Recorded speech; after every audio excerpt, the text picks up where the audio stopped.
Sometimes the greatest gifts come wrapped in mysteries we're not meant to solve. Deep in Montana's Devil's Canyon, where the wind carries secrets older than memory, rancher Samuel Hartwell opened his eyes to a world that defied everything he thought he knew. 12 hours had vanished like smoke, and his last memory was lightning splitting the sky as his horse reared in terror. Now 3 stranger horses stood guard over him, magnificent creatures bearing a brand that should have been buried with its owners 70 years ago. Sam's weathered hands trembled not from the cold mountain air, but from recognition. These weren't just any horses. They responded to a name he whispered only in his darkest moments, a name that had haunted his sleepless nights since the accident that took his daughter Sarah. As the phantom horses began moving toward the canyon's hidden depths, Sam faced an impossible choice: follow them into the unknown and risk losing what remained of his sanity, or turn away and lose perhaps his only chance to understand why fate had brought him to this moment. Could these ghostly messengers offer him something more precious than answers? Could they offer him peace? Before we jump back in, tell us where you're tuning in from, and if this story touches you, make sure you're subscribed, because tomorrow I've saved something extra special for you. The silence stretched between heartbeats as Sam stared at the 3 horses, their coats gleaming despite the grey morning light filtering through the canyon walls. His body ached in places that should have been broken. He remembered the sickening crack of his shoulder hitting stone, the taste of blood in his mouth as consciousness fled. Yet here he was, whole and breathing, with only the phantom echo of pain to remind him of the fall. The black stallion stepped closer, nostrils flaring as it caught his scent. Steam rose from its flanks in the cool mountain air, and Sam could see the distinctive crescent moon brand burned into its left shoulder, the mark of Moonridge Ranch, a mark that belonged to ghosts. "Easy there," Sam whispered, his voice hoarse from 12 lost hours. The stallion's ears pricked forward at the sound, but it was the white mare that responded, taking a measured step toward him with an intelligence in her dark eyes that made his chest tighten. Sam pushed himself to his feet, muscles protesting despite their impossible wholeness. His watch caught the morning light, the hands frozen at 3:47. The exact moment Sarah had drawn her last breath in that sterile hospital room, machines beeping their electronic dirge while he held her broken body and promised her everything would be okay. He'd been lying then, just as he'd been lying to himself every day since. The chestnut gelding whinnied softly, a sound that carried an almost human quality of mourning. It was then Sam noticed his own horse was nowhere to be seen. Ranger, his reliable quarter horse of 15 years, had vanished as completely as those missing 12 hours. The realization should have sparked panic, but instead, a strange calm settled over him like morning mist. "Sarah," he breathed, the name escaping before he could stop it. All 3 horses turned toward him in perfect unison, their movement so synchronized it sent ice through his veins. The mare took another step forward, close enough now that Sam could see his reflection in her liquid eyes, close enough to notice the thin leather halter around her neck, hand-tooled with a pattern he recognized from his grandmother's old saddle. Sam's rational mind catalogued the impossibilities: horses from a ranch that had burned 7 decades ago, his inexplicable survival and healing, the way these creatures seemed to understand his daughter's name. He'd built his life on facts: weather patterns, cattle prices, the solid reality of barbed wire and morning chores. But standing in this hidden pocket of Devil's Canyon, surrounded by the impossible, those certainties crumbled like autumn leaves. The wind shifted, carrying with it the scent of wildflowers that shouldn't bloom in October. The mare nickered again, a sound so heartbreakingly familiar that Sam's knees nearly buckled. Sarah had made that same soft sound when she was little, imitating the horses she loved more than anything else in the world. "You're not real," he said aloud, but even as the words left his lips, he knew they were a lie. These horses were more real than anything he'd encountered since the accident, more real than the empty rooms of his ranch house, more real than the bottle of whiskey that had become his evening companion, more real than the hollow conversations with neighbors who looked at him with pity and spoke in careful, measured tones about healing and moving on. The black stallion began walking deeper into the canyon, his hooves striking stone with deliberate purpose. The gelding followed, and finally the mare, but not before turning back to fix Sam with that knowing gaze, an invitation, a challenge, a question he'd been avoiding for 5 years. Sam looked back the way he'd come. Somewhere beyond these towering walls lay his truck, his ranch, his predictable routine of grief and guilt. The safe path, the sensible choice. Then he looked ahead, where 3 impossible horses waited in the shadows between stone walls older than human memory. His hand moved unconsciously to his shirt pocket, where he kept Sarah's last letter, the one she'd written him for Father's Day but never had the chance to give. The paper was soft from handling. The ink faded from tears he'd never admit to shedding. In it, she'd written about the horses she dreamed of riding in heaven, about wide meadows where pain couldn't follow and love lasted forever. The mare whinnied once more, the sound echoing off canyon walls like a prayer. Then she turned and followed her companions into the depths, leaving Sam alone with his choice. He thought of Ranger, probably finding his way back to the ranch by now. Thought of the work waiting, the cattle that needed tending, the ordinary world that demanded his return. Then he thought of his daughter's last words. "Promise me you won't give up, Daddy. Promise me you'll find your way back to living." Sam Hartwell had made many promises in his 58 years. Most he'd kept, one he'd broken every day since.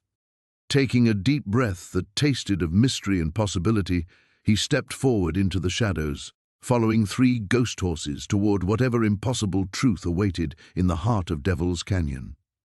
The first step into shadow felt like crossing a threshold between worlds.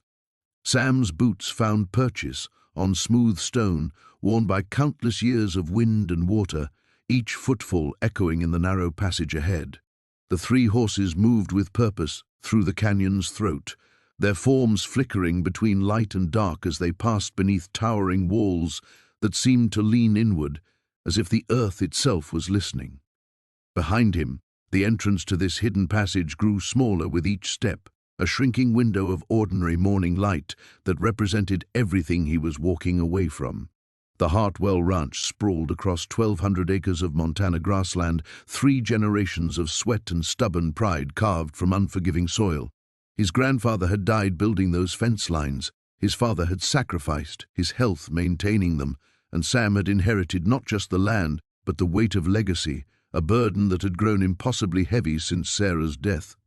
The routine that awaited his return was as predictable as sunrise. Check the cattle in the east pasture, repair whatever the weather had broken overnight, avoid the empty stable where Sarah's barrel racing trophies gathered dust. Mrs. Henderson from the neighboring spread would probably stop by with another casserole and those careful eyes that measured his sobriety, his sanity, his ability to keep functioning. Doc Morrison would call to remind him about his blood pressure medication, speaking in the gentle tone reserved for broken things that might shatter completely if handled too roughly. Sam's foreman, Pete Kowalski, ran the day-to-day operations now with the efficiency of a man who understood his boss, was held together by habit and stubbornness. Pete never mentioned the mornings he'd found Sam passed out in the barn, or the nights when grief-fueled shouting matches with ghosts carried across the prairie. Good men were rare in this business, and Pete was the best, loyal enough to watch a broken rancher slowly drink himself to death without saying a word about it. The passage began to widen, and Sam caught glimpses of sky between the canyon walls. The horses ahead moved like memories made flesh, their hoofbeats creating a rhythm that matched the ache in his chest.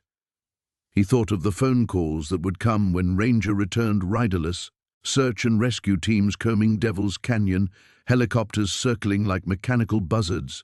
The community would mobilize with the fierce efficiency of people who understood that the land could kill you as easily as sustain you.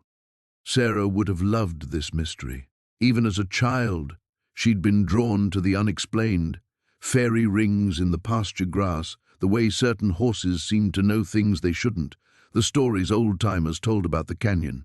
She'd believed in magic the way other children believed in Santa Claus, with absolute conviction that made the world bigger and stranger and more wonderful.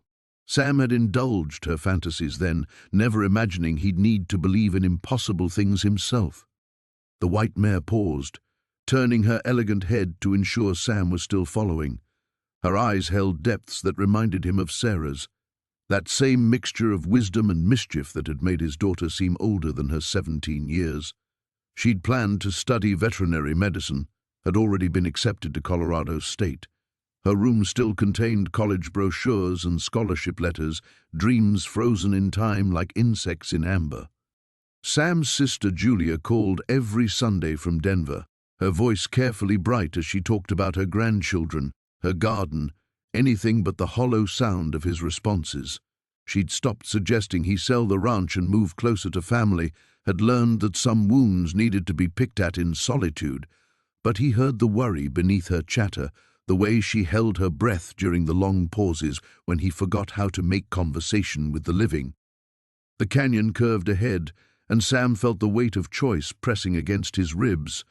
He could turn back now, return to the world of cattle prices and weather reports, the safe misery of routine grief. Pete would ask no questions about his absence. Doc Morrison would refill his prescriptions with practiced concern. Mrs. Henderson would bring another casserole and pretend not to notice the tremor in his hands. But the horses moved forward with ancient certainty, leading him toward something his rational mind couldn't accept, but his broken heart desperately needed. The white mare's hoofbeats echoed like a heartbeat in the stone corridor, and Sam found himself matching her pace, drawn by possibilities that defied everything he'd learned about loss and finality. The ordinary world waited behind him, predictable in its emptiness, comfortable in its familiar pain. Ahead lay mystery and madness, questions that might destroy what remained of his sanity.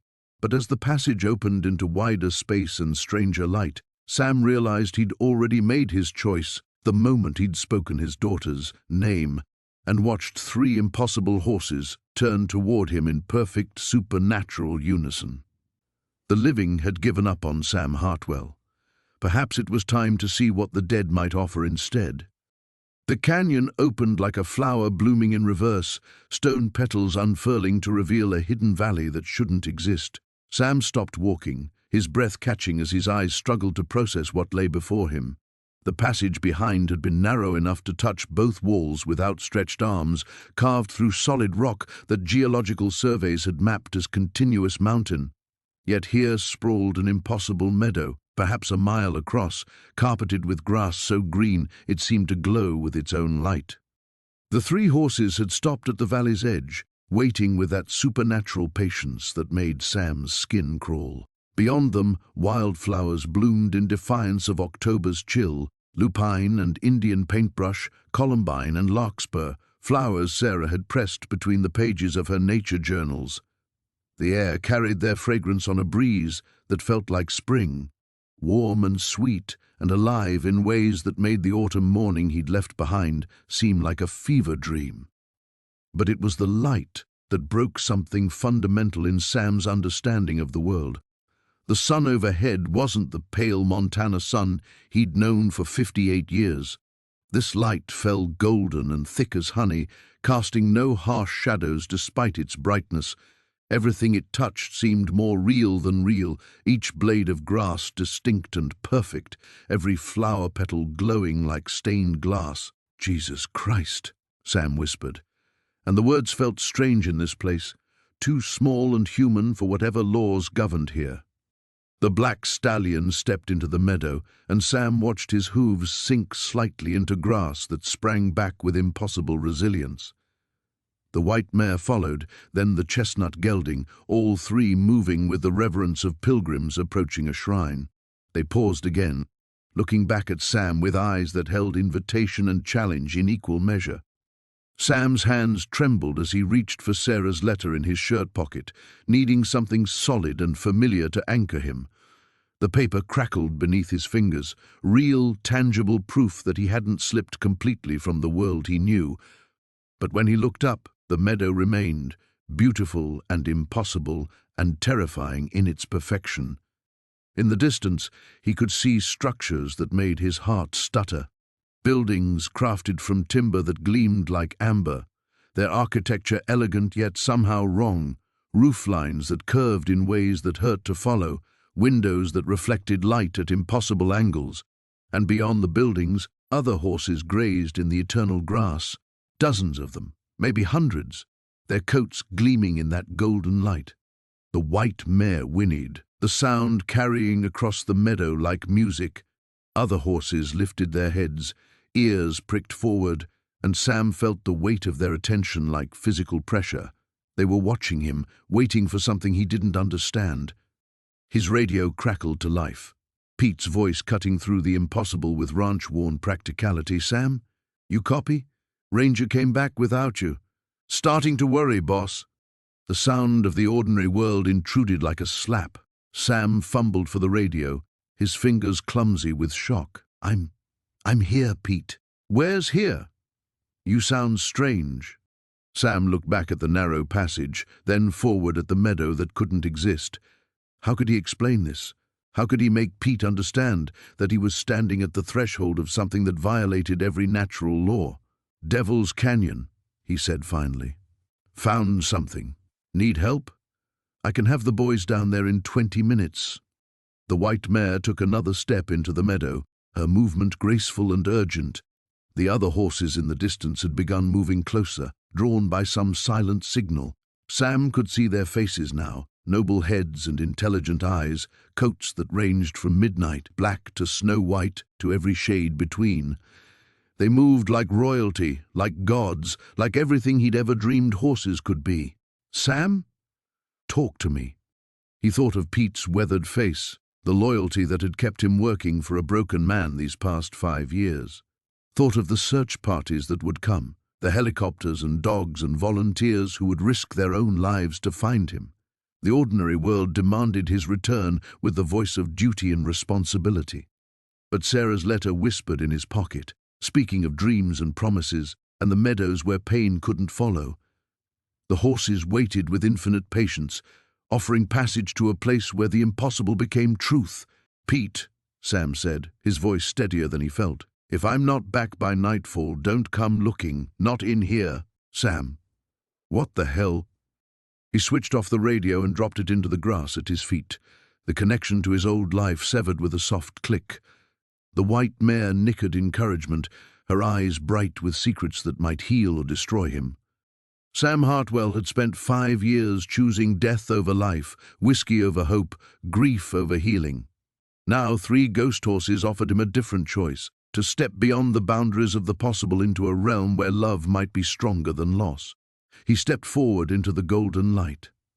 The moment Sam's boot touched the impossible grass, terror seized him like a physical blow. The golden light that had seemed so inviting from the passage's mouth now pressed against his skin with alien warmth, and every instinct screamed that he'd crossed a line no living man should cross. He stumbled backward, his heel striking stone, the familiar scrape of boot on rock the only sound that still made sense in a world gone mad. "No!" he gasped, his voice cracking like a teenager's. "No, this can't be." The white mare turned, her dark eyes patient but somehow urgent. Behind her, the meadow stretched in all its impossible glory, too green, too perfect, too much like the heaven Sarah had described in crayon drawings when she was 7 years old. The other horses had stopped their approach, waiting like an otherworldly congregation for him to find his courage or his faith. Sam's chest constricted with panic that had nothing to do with his heart condition, and everything to do with the weight of what he was being asked to believe. He'd built his life on things he could touch, measure, brand, and sell. Cattle didn't care about miracles. Barbed wire didn't bend for ghost stories. The bank holding his mortgage dealt in numbers, not magic. But this demanded a faith he'd buried with his daughter. His hands shook as he pressed his palms against his temples, trying to squeeze sense back into a world that had abandoned it entirely.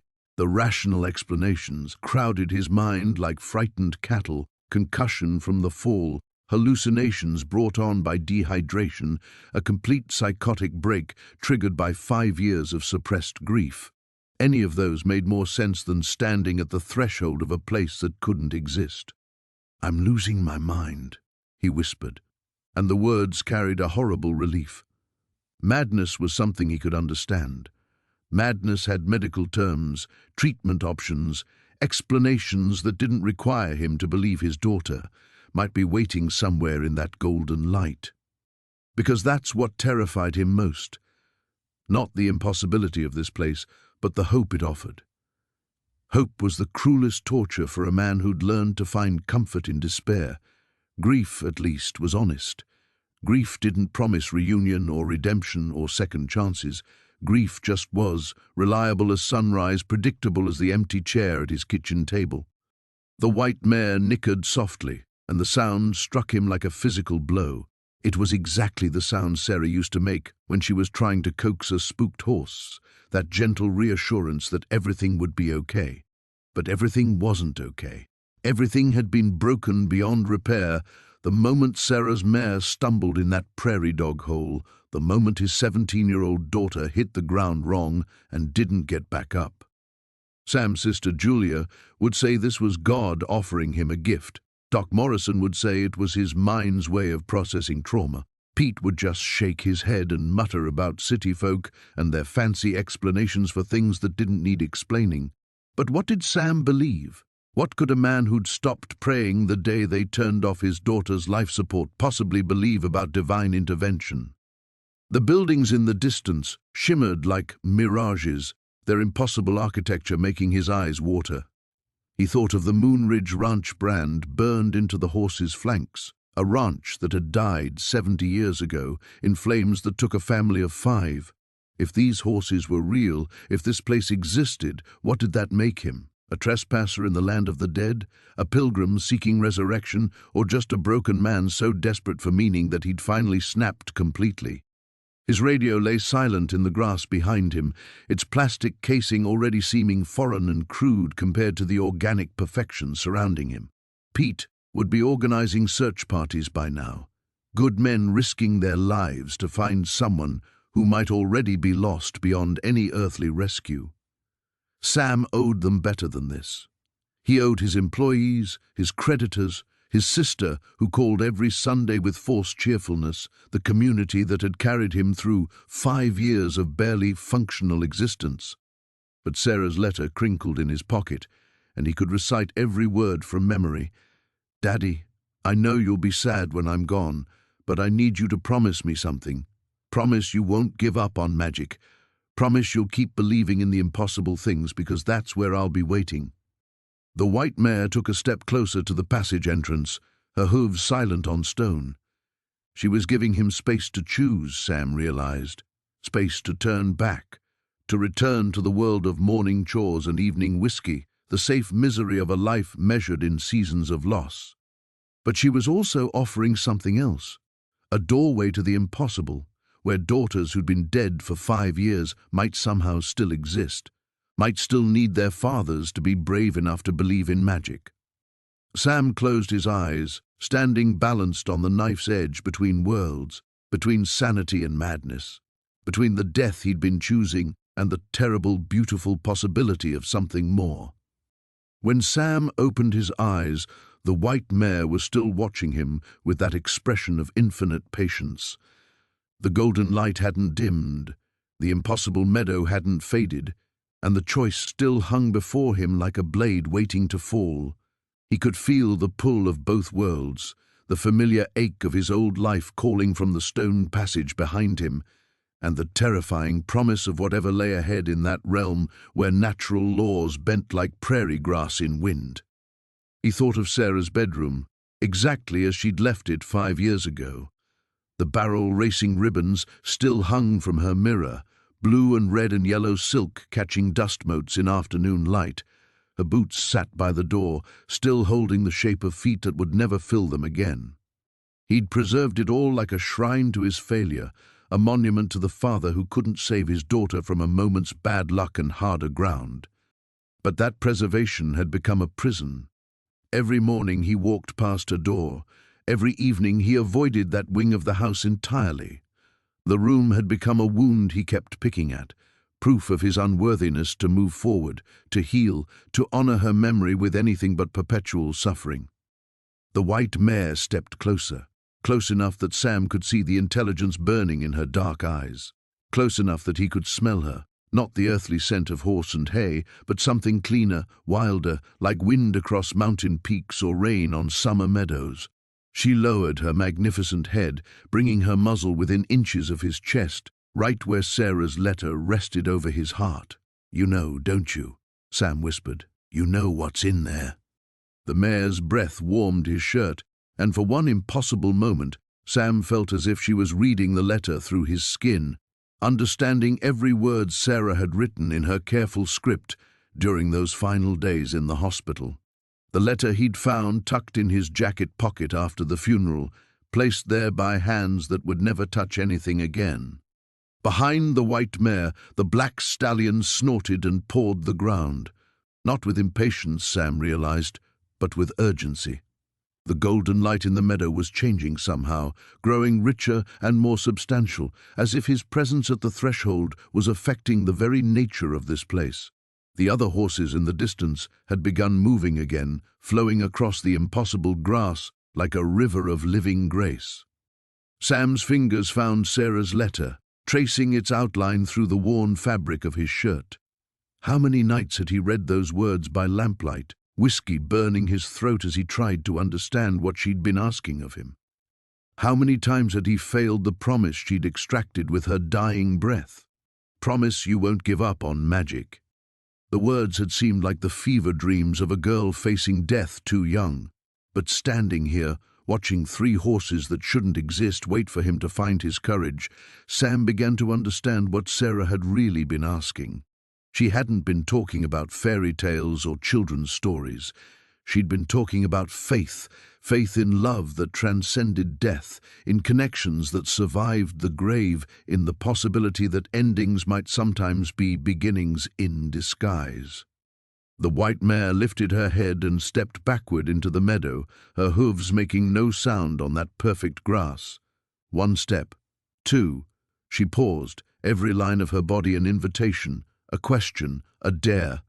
The black stallion and chestnut gelding flanked her, three impossible guardians offering passage to a realm where fathers might find the daughters they'd failed to protect. Sam looked back one last time at the narrow passage that led to his old life. Somewhere beyond that stone corridor lay his ranch, his responsibilities, his carefully constructed prison of grief. Pete was probably loading the truck now, organizing search parties, making the phone calls that would bring good men into danger for a boss who'd finally crossed the line from functional drunk to complete madman. But Sarah's voice whispered through the golden light, carried on a breeze that smelled of her favorite flowers. "That's where I'll be waiting." Sam Hartwell had spent 5 years dying by degrees, measuring out his existence in empty bottles and sleepless nights. He'd become an expert in loss, a craftsman of sorrow, a man so committed to his grief that healing had become betrayal. But his daughter's letter demanded something different from him now. Not the death he'd been choosing, but the terrible courage required to live, to hope, to believe in impossible things. The white mare whinnied once, clear and sweet as church bells. The sound echoed across the meadow, and the other horses answered in a chorus that raised the hair on Sam's arms. They were calling him home to a place he'd never been, offering him membership in a mystery that defied everything he thought he knew about the world. Sam stepped forward into the golden light, leaving Samuel Hartwell, the broken rancher, behind in the stone passage. Whatever lay ahead would either heal him or destroy him completely. Either way, he would finally be moving toward his daughter instead of away. The moment Sam's second step carried him fully into the meadow, the world around him shifted like a living thing. The golden light thickened, pressing against his skin with an almost liquid warmth that made his nerve endings sing with unfamiliar energy. Behind him, the stone passage flickered and became translucent, as if the doorway to his old life was fading with each moment he spent in this impossible realm.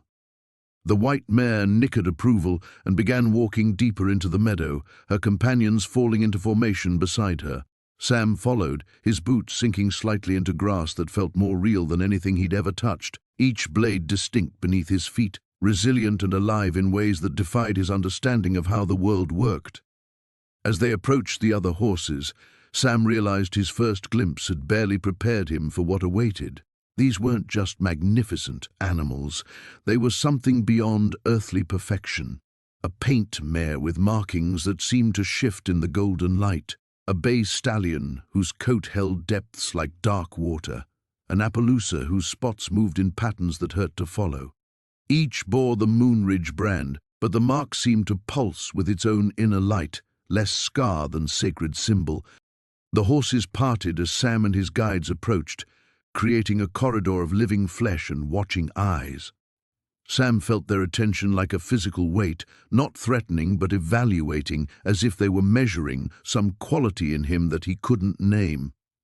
A few stretched their necks toward him, nostrils flaring as they caught his scent, and he heard soft whickers that sounded almost like recognition. "Easy," Sam murmured, instinctively reaching toward a grey mare who'd stepped closer.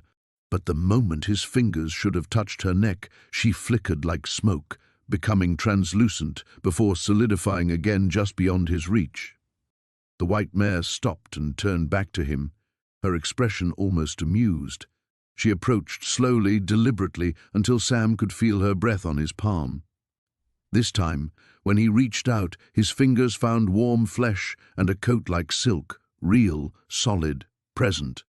Understanding hit him like a physical blow. These horses existed in layers of reality he was only beginning to perceive. Some were fully here, anchored in this place by laws he couldn't fathom. Others flickered between states, sometimes solid, sometimes mere echoes of what they'd been. And Sam realized with growing dread that his ability to touch them, to interact with this realm at all, might depend on something he hadn't yet learned to control. A sound drew his attention toward the distant buildings. Not quite music, not quite voices, but something that carried meaning beyond words. The structures themselves seemed to pulse in rhythm with the sound, their impossible architecture becoming slightly more comprehensible as he watched. Not wrong, he realized, just built according to different principles than any he'd known. The black stallion snorted and pawed the ground, his hooves striking sparks that hung in the air like captured starlight. When the sparks faded, they left behind symbols etched in the grass, marks that reminded Sam of brands, but far more complex. The chestnut gelding added his own contribution, and then the white mare, until a pattern emerged that made Sam's head spin with half-understood significance. "What are you trying to tell me?" Sam whispered. The white mare stepped into the center of the pattern, and the symbols flared with golden fire that didn't burn. Images flooded Sam's mind, not his own memories, but something borrowed from the horses themselves. He saw the Moonridge Ranch as it had been 70 years ago, saw the family that had loved these horses with a devotion that transcended death. He felt the flames that had claimed the ranch, the desperate flight that had brought the horses to this hidden valley, the choice that had been made to remain here rather than face a world without their people. But there was more. He saw other arrivals over the decades, lost souls who'd stumbled through hidden doorways, drawn by grief or desperation or simple chance. Some had stayed, becoming part of this realm's strange ecology. Others had chosen to return, forever changed by what they'd experienced.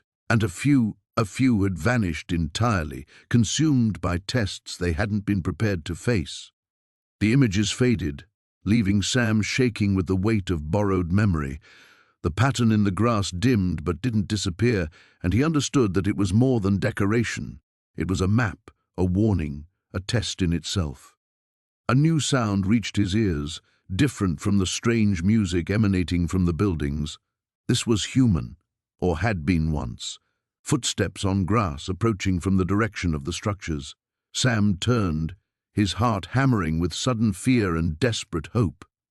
A figure emerged from between two of the amber-gleamed buildings, walking with purpose across the meadow. Human in shape but wrong, in ways that made Sam's eyes water, as if he was seeing someone who existed in too many dimensions at once. The white mare whinnied a greeting, and the figure raised one hand in acknowledgement. As it drew closer, Sam caught glimpses of features that seemed familiar yet impossible, a face he might have known, wearing expressions that belonged to someone else entirely. The horses stepped aside, creating space for whatever was coming, their eyes bright with anticipation. Sam stood alone in their circle, waiting to discover whether he'd found salvation or walked willingly into the kind of test that left men changed beyond all recognition. The figure stopped just beyond the edge of the symbol-burned circle, and Sam's breath caught in his throat. The face, looking back at him, belonged to a man perhaps 40 years old, weathered by sun and wind in the way of ranchers, but the eyes held depths that spoke of decades beyond any mortal span. When the stranger smiled, Sam glimpsed teeth, too white, too perfect, set in a jaw that seemed to flicker between solid bone and something less substantial. "Samuel Hartwell," the figure said, and his voice carried harmonics that made Sam's chest vibrate. "We've been expecting you. Who are you?" Sam managed, though his throat felt lined with sand. The stranger's form rippled, and for a heartbeat Sam saw through him to the golden buildings beyond. "I was Thomas Moonridge, once upon a time, owner of the ranch whose brand these horses bear." Another flicker, and the man's clothing shifted from modern ranch wear to something older, formal, the kind of suit a man might wear to his own funeral. "I was also Dr. Richard Caldwell, who came seeking his son after the war." The face changed, became younger, more desperate. "And Maria Santos, searching for her daughter after the fever took her." Sam staggered backward as understanding crashed over him. "You're all of them, everyone who came here." Thomas Richard Maria nodded, and his features settled into something that might have been his original face, though Sam couldn't be certain. "We become what this place needs us to become. Guardians, guides, warnings." His eyes fixed on Sam with uncomfortable intensity. "The question is what you'll choose to become." The white mare pressed against Sam's shoulder, offering support as his knees threatened to buckle. The touch steadied him, but her breath in his ear carried words that only he could hear. "Choose carefully. Some doors close forever. What kind of choice?" Sam's voice cracked like a teenager's. Thomas gestured toward the distant buildings, and Sam noticed that the structures were closer now than they'd been moments before.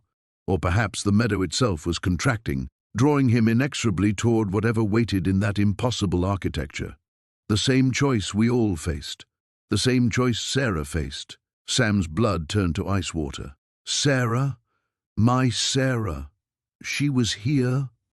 "Every soul that dies with unfinished business passes through this realm, Samuel. Most move on quickly. They have places to be, people waiting, but some linger." Thomas's form began walking toward the buildings, and Sam found himself following without conscious decision. The horses flanked them like an honor guard, their hooves making no sound on grass that whispered with voices Sam almost recognized. "Your daughter stayed long enough to leave you a message, a test, a way forward if you prove worthy of it." "The letter," Sam breathed. Sarah's final words burned against his chest like a brand. "Written here, in a place between life and death, infused with power that exists nowhere else." Thomas paused, his form solidifying as he turned to face Sam directly. She could have moved on to whatever comes next. Instead, she chose to anchor part of herself to this realm, waiting for the day you'd be broken enough to find your way here. The implications hit Sam like physical blows. Sarah had been in pain, trapped between worlds, waiting for him to follow. 5 years of his daughter existing in this strange limbo because she'd loved him enough to stay. "I have to find her. I have to tell her." "Tell her what?" Thomas's voice carried the weight of accumulated sorrow from all his borrowed identities. "That you're sorry. That you'd trade places with her, if you could. That you've spent 5 years dying by degrees." The figure's laugh was bitter as winter wind. "She knows all of that, Samuel. The question is whether you're ready to do what's necessary to set her free." They were close enough to the buildings now that Sam could see details that made his eyes water. Windows that showed different seasons simultaneously, doors that opened onto rooms larger than the structures that contained them, walls that curved through dimensions his mind couldn't process. The music he'd been hearing resolved into something almost familiar, Sarah humming while she worked in the barn, a melody she'd made up to calm nervous horses. "What do I have to do?" The words tore themselves from Sam's throat. Thomas stopped before a door that flickered between wood and light, and something that might have been crystallized time. Face the truth of her death. Face the choice you made that led to it. And then he reached for the door handle that existed in too many dimensions at once. Choose whether your love for her is strong enough to let her go. The white mare whinnied once, sharp and clear as breaking glass. Behind them, the passage back to Sam's world winked out entirely, leaving only golden light and the weight of a decision that would reshape the very foundations of his soul. The door swung open with a sound like breaking hearts, and Sam stepped through into a room that shouldn't have existed. The space stretched impossibly in all directions, its walls lined with mirrors that reflected not his face, but moments, fragments of memory crystallized in silver and pain. He saw himself teaching Sarah to ride, her gap-toothed grin bright as summer. Saw her at 15, rolling her eyes at his overprotectiveness. Saw her in the hospital bed, tubes snaking from her arms like mechanical vines. "Welcome to the Chamber of Truth," Thomas said, his voice echoing from everywhere and nowhere. "Every soul who seeks passage must face what they've hidden from themselves." The mirrors began to shift, their reflections coalescing around a single terrible day. June 15th, 5 years ago, the day Sam's world ended. He watched himself storm out of the barn after another fight with Sarah about college. She wanted veterinary school. He wanted her close to home, safe on the ranch where nothing could hurt her. The reflection showed his face twisted with frustrated love that came out as anger, his hands gesturing wildly as he shouted words he'd give anything to take back. "You're just like your mother, stubborn and foolish. Think the world owes you something because you're smart." Mirror Sarah flinched as if struck. The real Sam pressed his hands against the glass, wanting to warn his younger self to stop what came next, but the memory played on with merciless precision. He watched Sarah saddle Tempest, her movements sharp with wounded pride. Watched her check the bridle twice, his daughter, always careful, always responsible. Watched himself pretend not to see her leave, his own pride keeping him bent over an engine that didn't need fixing. "I could have stopped her," Sam whispered. "One word, one apology."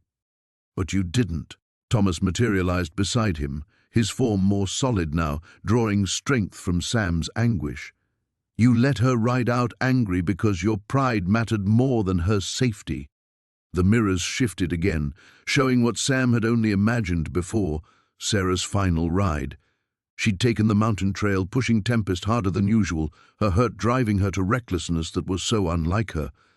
The storm came from nowhere, summer lightning splitting the sky like the wrath of God. One bolt, perfectly timed, striking close enough to spook the horse.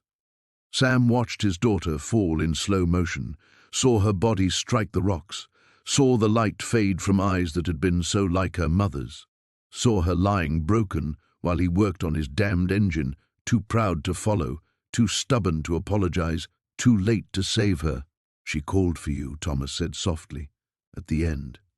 Even with her spine shattered, her last words were, "Tell Daddy I'm sorry." The chamber filled with the sound of Sam's breaking, a keening wail that seemed torn from his very soul. He fell to his knees before the merciless mirrors, finally facing the truth he'd buried under 5 years of alcohol and self-destruction.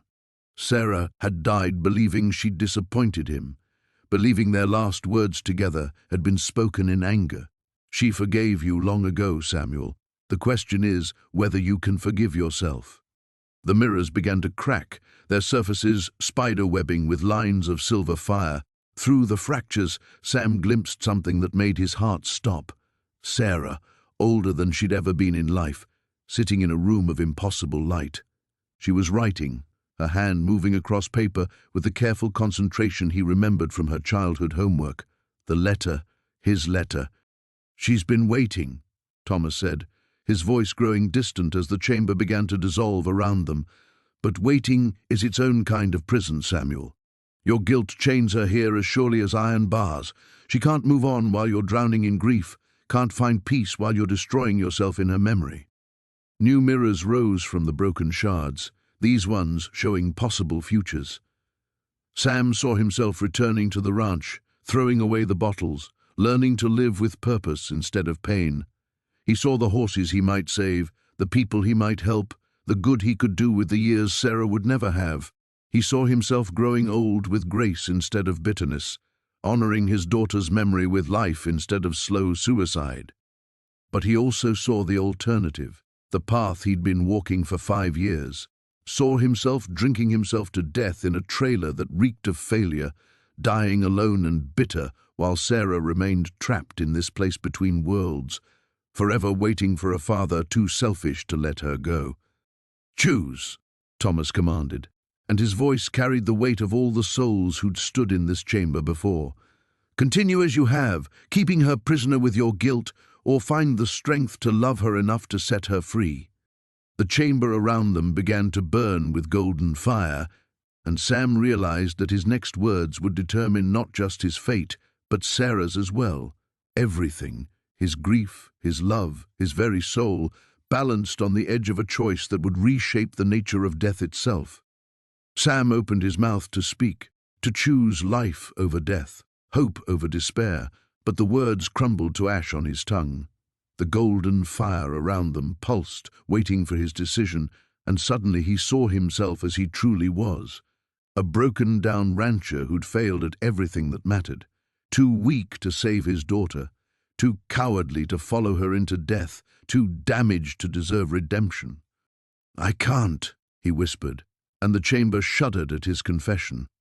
"I can't let her go because I don't know how to live without her. I don't know who I am if I'm not her father." Thomas's form flickered with disappointment. "Then you choose—" "I choose nothing." The words exploded from Sam's chest like a dam bursting. "Don't you understand? I'm not strong enough for this. I'm not worthy of forgiveness. I let my daughter die alone and angry because I was too proud to say I was sorry." He laughed, a sound like breaking glass. "You think I can just decide to live with purpose? To honor her memory? I couldn't even keep her alive." The mirrors began to cloud, their surfaces rippling like disturbed water. Thomas stepped back as Sam's anguish filled the space with toxic energy that made the golden fire dim and sputter. "Sarah deserves better than a father who destroys everything he touches," Sam continued, his voice rising to a roar. "Maybe she'd be better off staying here than tied to a failure like me. At least here she's safe from the kind of choices I make." The chamber convulsed around them, and Sam heard something that chilled him to the bone. Sarah's voice, distant and growing fainter, calling his name with a desperation that spoke of someone slipping away into darkness. "No," Thomas breathed, his composite face showing fear for the first time. "You don't understand what you're doing. Your refusal to choose isn't mercy, it's abandonment. You're not protecting her, you're condemning her to fade into nothing." The mirrors began to crack again, but this time the fractures spread like infection, consuming the reflections and leaving only black void behind. The golden fire guttered and died, replaced by a cold that bit deeper than winter. Through the growing darkness, Sam caught glimpses of Sarah, not the radiant figure he'd seen before, but something diminished, translucent, crying out as she dissolved into shadow. "I've damned her," Sam realized with mounting horror. "My cowardice is killing her all over again." Thomas's form was fragmenting now, his borrowed identities splitting apart as the realm itself began to unravel. "The choice must be made freely," he gasped through voices that belonged to the dead. "I cannot force you to save her. I can only watch as you destroy what she sacrificed everything to preserve."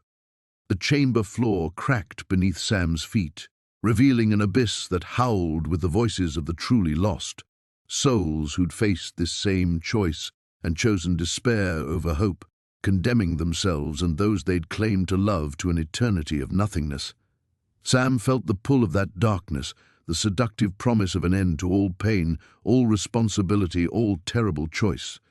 He could jump, follow the path his cowardice had set him on. In the void below, there would be no more failing Sarah, no more living with the weight of her death, no more having to be strong enough for redemption he didn't deserve. The white mare's whinny cut through the dissolution like a blade of silver light. She stood at the chamber's threshold, the only thing that remained solid as everything else came apart, her eyes blazing with desperate intelligence. In her gaze, Sam saw not judgment but pleading, not for him but for Sarah, who was disappearing into oblivion because her father loved his guilt more than her freedom. "I'm sorry," Sam whispered to the darkness that had been his daughter. "I'm so sorry I'm not brave enough to save you." The mare reared, her hooves striking sparks that revealed a final terrible truth. Sarah's form barely visible now, reaching toward him through the growing void. Her mouth moved, shaping words he couldn't hear, and Sam realized she was still trying to comfort him even as his cowardice erased her from existence. The chamber collapsed entirely, taking Thomas, the mirrors, and the last traces of golden fire with it. Sam found himself standing in a wasteland of ash and shadow, holding nothing but the memory of his daughter's face as she faded into the nothingness his choice had created.